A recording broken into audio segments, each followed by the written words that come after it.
Good morning.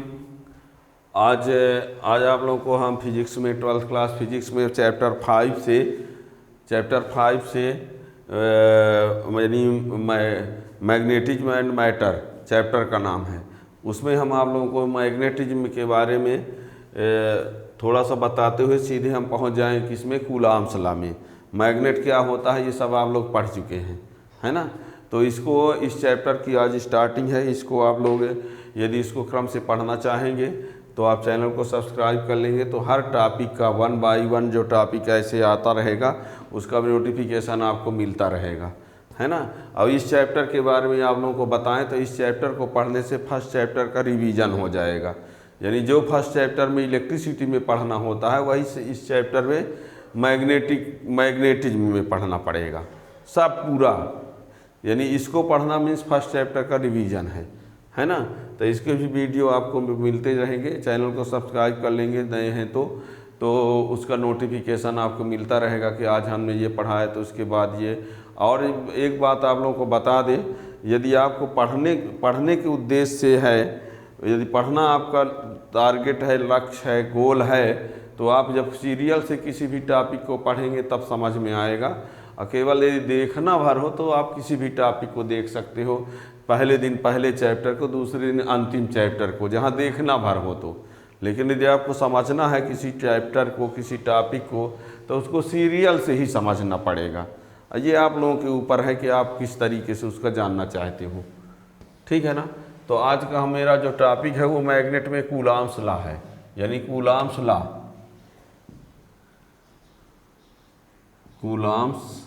Law and unit pole. ये है topic, Coulomb's law and unit pole, ठीक है ना। तो जो आप लोग इलेक्ट्रिसिटी वाले चैप्टर में कूलाम्स लॉ पढ़े हैं उसी टाइप का इसमें भी है।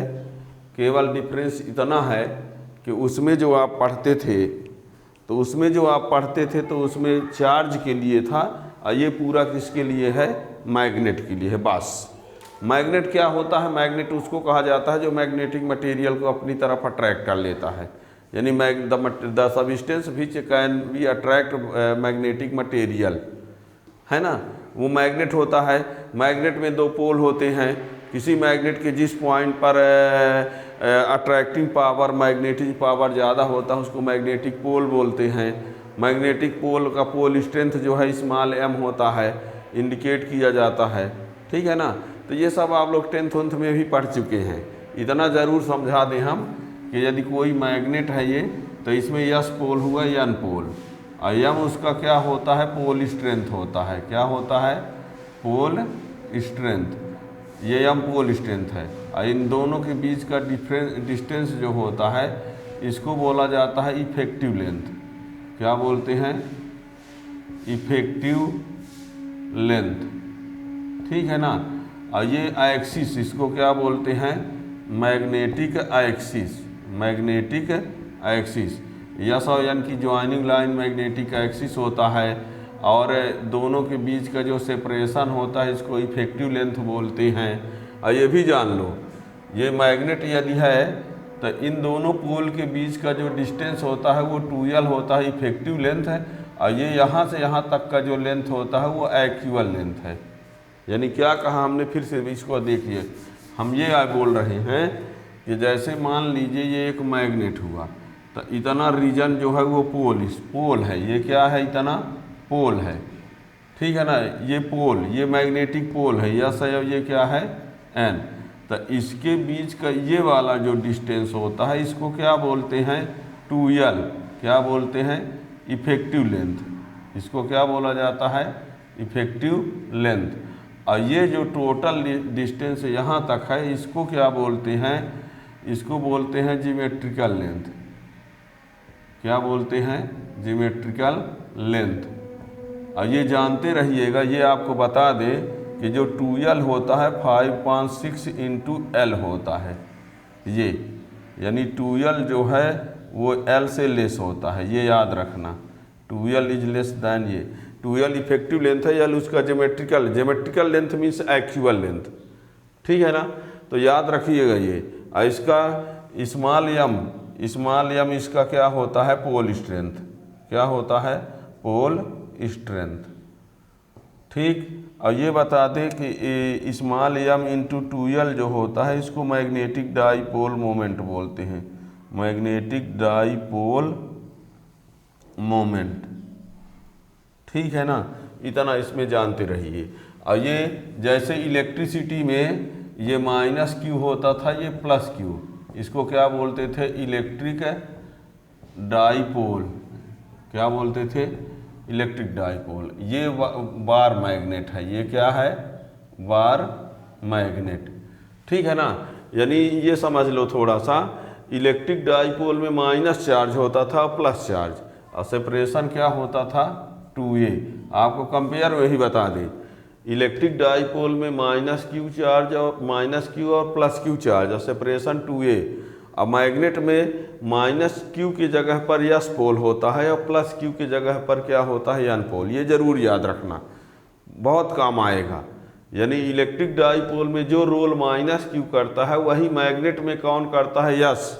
और जो इलेक्ट्रिक डाईपोल में प्लस चार्ज का रोल करता है वो मैग्नेट में कौन करता है, एन। बार मैग्नेट इसको बोलते हैं, इसको मैग्नेटिक डाईपोल भी कहा जा सकता है। क्या कहा जा सकता है, मैग्नेटिक डाईपोल। ठीक है ना, तो ये आपको हम थोड़ा सा बता रहे थे। ये आप लोगों को बहुत ज़रूरी क्वेश्चन है, ये एग्जाम में पूछ दिया जाता है, इसको ज़रूर याद रखिएगा। ठीक है ना, हमारा मेन टॉपिक हम कूलाम्स लॉ बताना चाहते हैं। मैग्नेट के दो पोल्स के बीच में, दो मैग्नेट के बीच में फोर्स एक्ट होता है। वो फोर्स अट्रैक्शन हो सकता है या रिपल्सन, वो पोल की नेचर पर डिपेंड करेगा। यदि लाइक पोल रहेंगे तो क्या करेंगे, रिपल करेंगे, अनलाइक पोल रहेंगे तो अट्रैक्ट करेंगे।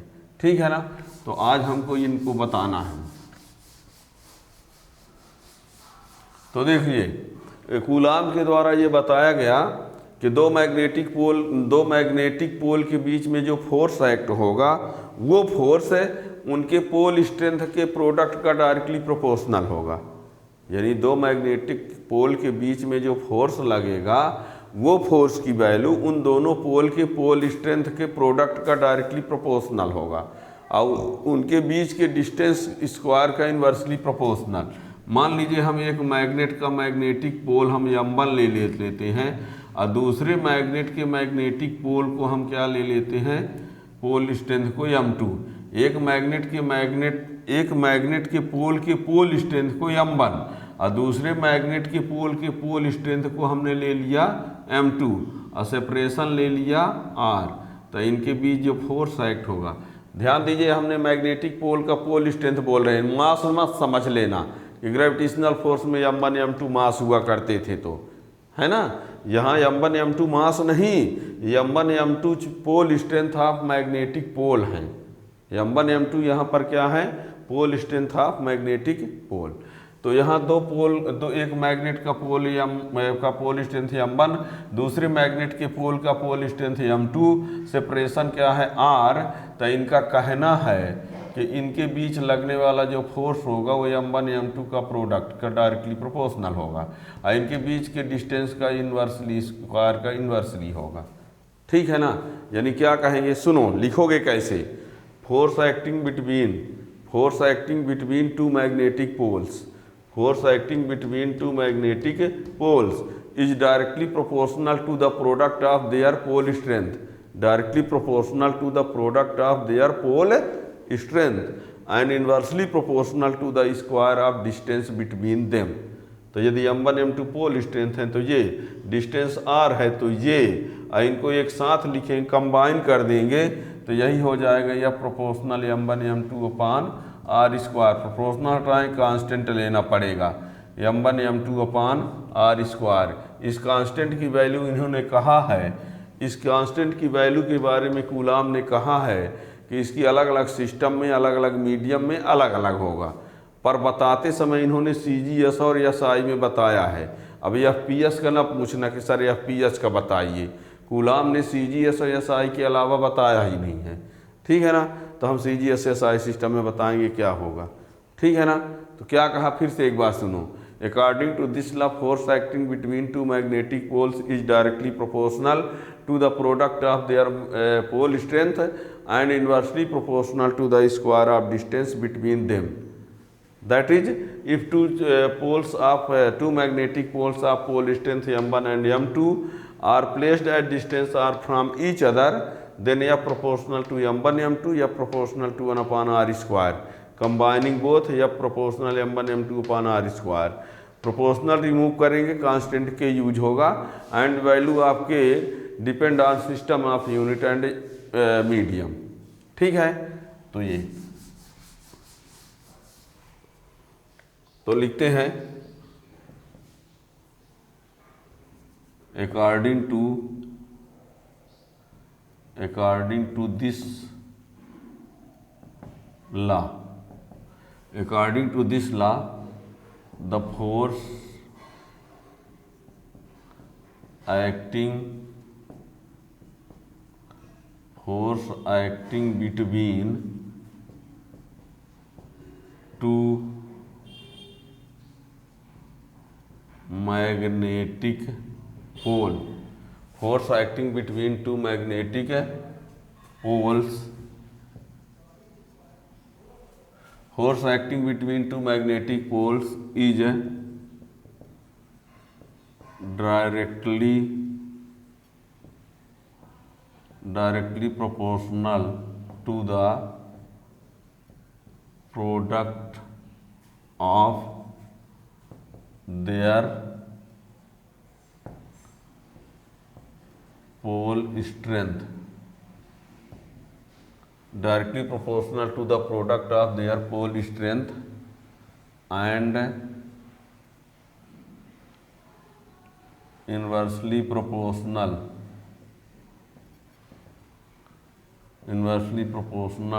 to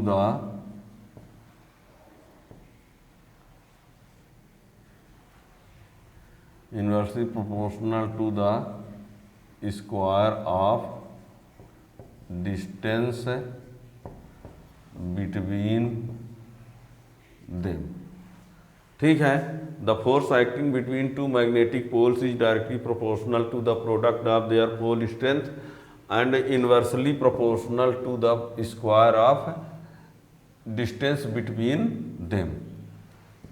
इफ है, if two magnetic pole of pole strength m1 and m2 are placed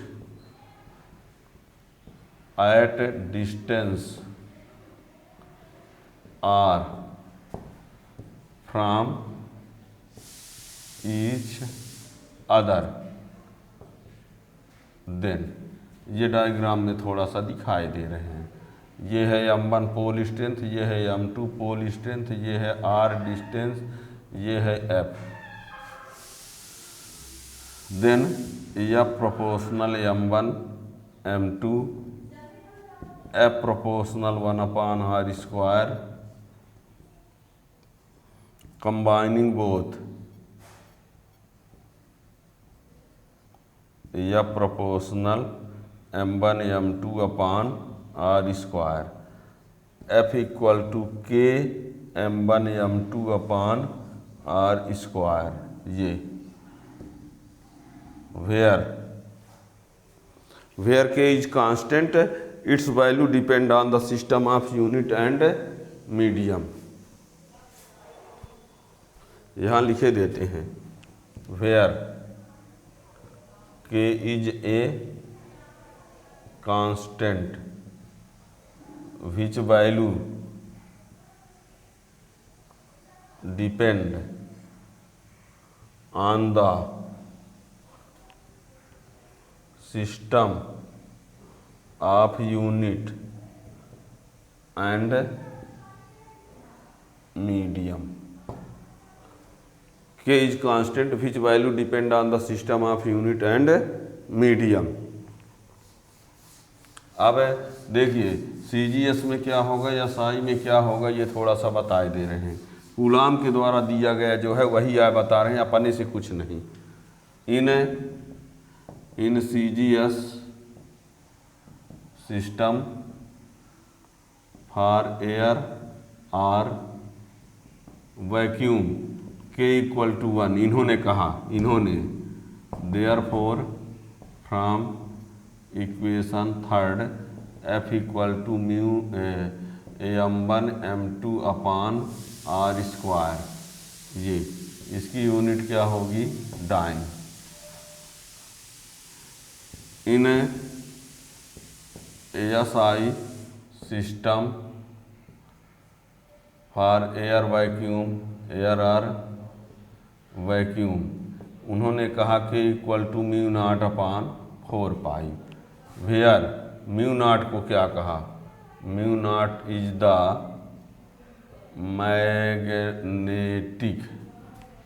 magnetic permeability of free space. μ0 is the magnetic permeability of free space, therefore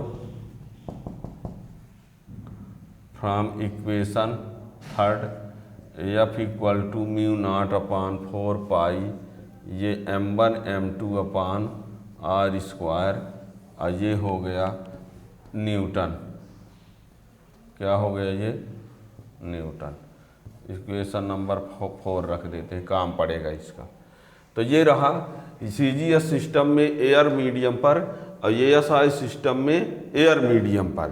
system है CGS, system है SI, ये medium है air vacuum, इसमें ही medium air vacuum. अब हम क्या करें कि यदि मान लीजिए हम सिस्टम है CGS और SI लिए रहे पर मीडियम अदर हो कोई एक्सेप्ट एयर, तो लिखे दे रहे हैं, देखना, other medium, in other medium, तो F= लिखा जाएगा μr m1 m2 upon r², ये डाइन, ये CGS में है, किसमें है, CGS में। कहेंगे ये भी तो CGS में है, अरे ये CGS में है पर एयर वैक्यूम पर है, ये CGS में है तो एक्सेप्ट एयर वैक्यूम है।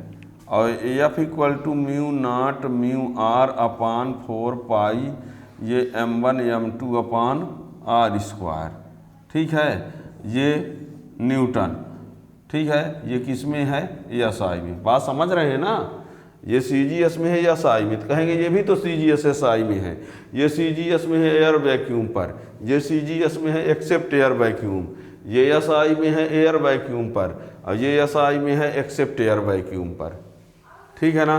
वेयर, ये बता दे, where μr is the relative magnetic permeability of medium, ठीक है। μr is the relative magnetic permeability of medium.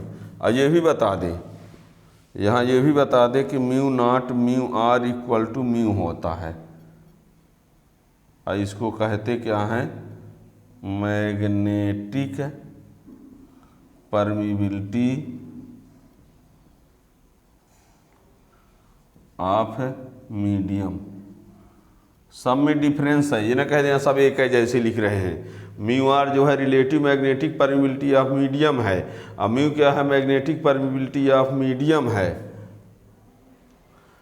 है ना, रिलेटिव इसमें है, इसमें मैग्नेटिव नहीं। और ये क्या है, magnetic permeability of medium free space पर है। तीन के तीनों में डिफरेंस है ना। इसलिए हम चाहें तो इसको क्या लिख सकते हैं, F=μ/4π, इसके जगह μ, और ये m1 m2 अपान r², ये भी हो सकता है, ठीक है ना। याद रखना इन सब को, ये सब के सब फोर्स के लिए फार्मूला है।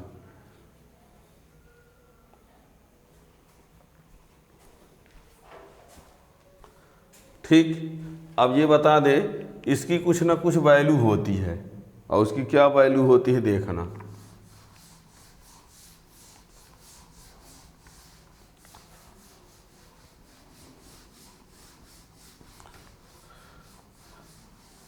देखिए but mu naught upon 4 pi equal to होता है 10⁻⁻7 न्यूटन पर एम्पियर स्क्वायर, ये इसका मान। Therefore from equation 4 F equal to 10⁻⁻7 m1 m2 upon R square, ये न्यूटन। ठीक है ना, ये है कूलाम्स लॉ यहाँ तक। अभी हमको इसमें क्या बताना है, यूनिट पोल। कूलाम्स लॉ यहाँ तक लिखना पड़ेगा। अब इसमें यूनिट पोल भी बताना है, तो यूनिट पोल के लिए आपको थोड़ा और कुछ करना पड़ेगा। देखिए वो क्या करना पड़ेगा, देखिएगा यूनिट पोल। तो यूनिट पोल लाने के लिए आपको कुछ कंसीडर कर let m1 equal to m2 equal to हम m कर लेते हैं। m1 m2 को सिमिलर मान ले रहे हैं।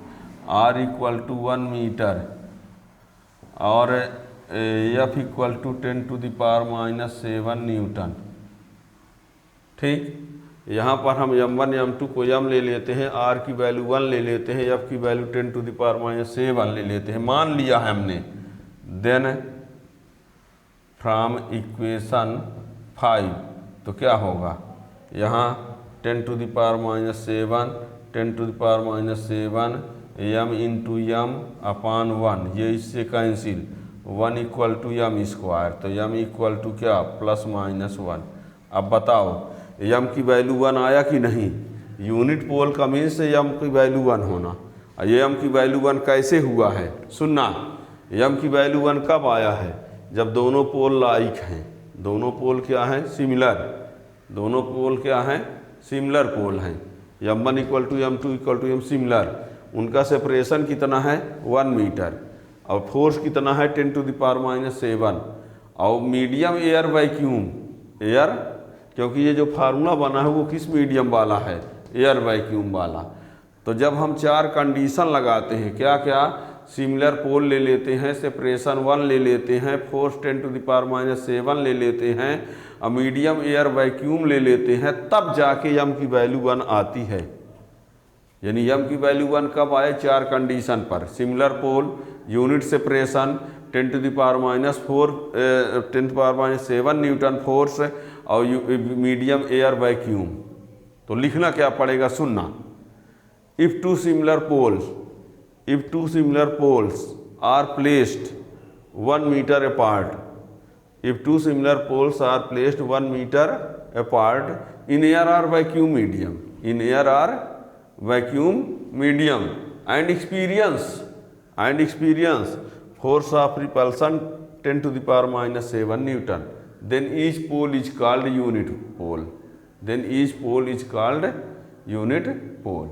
क्या कहा हमने, if two similar poles are placed 1 meter apart in air or vacuum medium and experience force of repulsion 10⁻⁻7 Newton, then each pole is called unit pole। यदि इन 4 वर्ड को हटा दिया जाए किसी एक को तो m की वैल्यू 1 नहीं आएगा। वो बात अलग है, कोई टीचर ना ध्यान दे, नंबर आपको दे दे, लेकिन आपको बता दें इन 4 वर्ड में किसी एक को कम कर देने पर वो m की वैल्यू 1 नहीं आएगा। क्यों, या आप दोनों को सिमिलर कहना ही पड़ेगा, r की वैल्यू 1 लेना ही पड़ेगा, f की वैल्यू ये लेना ही पड़ेगा और एयर वैक्यूम मीडियम लेना ही पड़ेगा, तभी जाके m की वैल्यू 1 आएगी, इसके अलावा नहीं आ सकती। ठीक है ना। तो क्या लिखेंगे, that is if two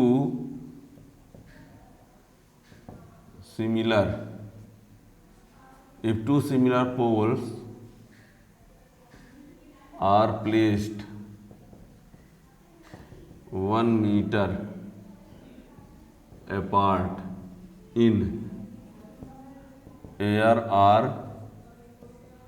vacuum medium and experience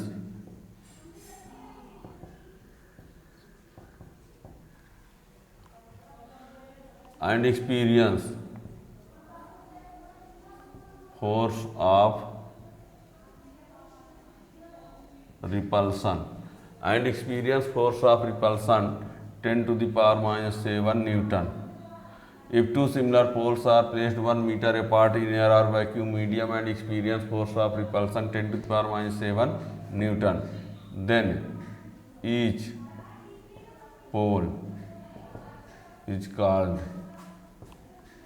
unit pole. If two similar poles are placed 1 meter apart in air or vacuum medium and experience force of repulsion 10 to the power minus 7 newton, then each pole is called unit pole. ठीक, ये अब यहाँ पर कुछ बातें और आप लोग को बता दें, देखिएगा, देखना है ना, इम्पॉर्टेंट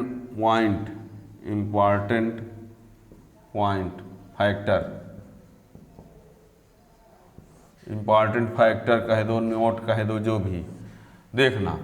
ये आपने कहा एफ इक्वल टू होता है mu naught upon 4 pi m1 m2 upon R square.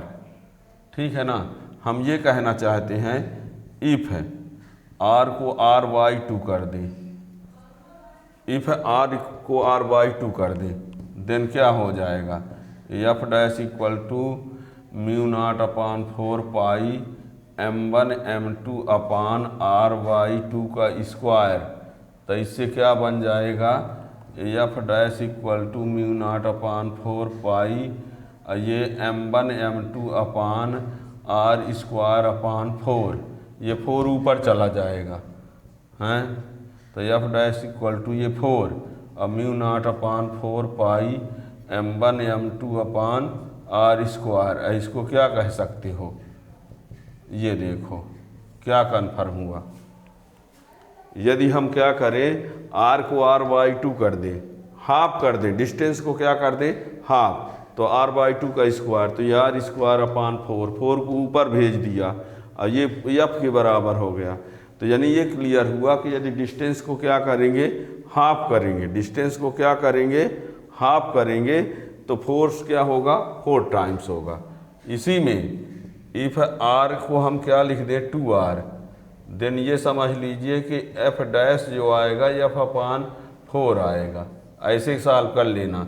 ठीक है, और इफ है हम m1 को m1/2 कर दें, m1/2, m2 को भी क्या कर दें, m2/2, और r को क्या कर दें, r/2, यानी हम m1 को ये लिख दें, क्या कह रहे हैं, हम ये कह रहे हैं कि पोल स्ट्रेंथ को हाफ कर दो, पूरे पोल स्ट्रेंथ को हाफ कर दो और डिस्टेंस को भी हाफ कर दो, देन ये बता दें एफ डैश जो है एफ के बराबर ही आएगा।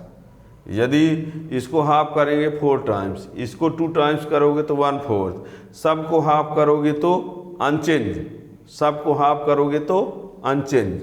और यदि हम क्या करें, m1 को 2m1, m2 को 2m2, r को 2r, then F dash equal to F है आएगा। क्या कहा हमने, फिर से सुनो, distance half, force time, distance to double 1/4, सबको हाफ अनचेंज, सबको डबल अनचेंज। ठीक है, तो ये आप चैनल को सब्सक्राइब कर लें, नए वाले वीडियो का नोटिफिकेशन मिल जाएगा। Thank you.